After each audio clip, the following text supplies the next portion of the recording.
سنة 2016 لاعب امريكان فوتبول اسمه كولين كابرنيك رفض يقف للنشيد الوطني اللي بيتعزف قبل الماتش، ولما اتسأل ليه قال لهم انا مش هقف واحترم نشيد وطني الدولة بتضطهد الناس اللي زيي، وكان اعتراض واضح منه ضد العنصرية.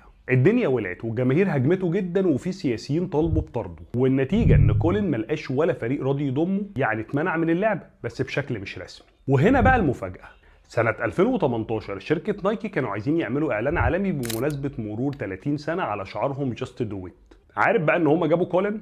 الاعلان كان وشه وصورته ومكتوب تحتيها جملة آمن بحاجة حتى لو هتضحي بكل حاجة عشانها. ردود الافعال طبعا كانت عنيفة جدا، ناس صوروا نفسهم وهم بيحرقوا منتجات نايكي ونزلوا الفيديوهات دي على السوشيال ميديا، وهاشتاجات مقاطعة كتير قوي لمنتجات نايكي. بس عارف المبيعات حصل فيها ايه؟ المبيعات زادت 30% وسعر سهم نايكي طار لفوق. ساعات الموقف اللي ممكن يكسرك هو نفسه اللي يخليك رمز، وساعات المخاطرة اللي بيخاف منها الناس بتكون هي مفتاح نجاحك. بس يا سيدي، وكده يبقى خلص الكلام. سلام.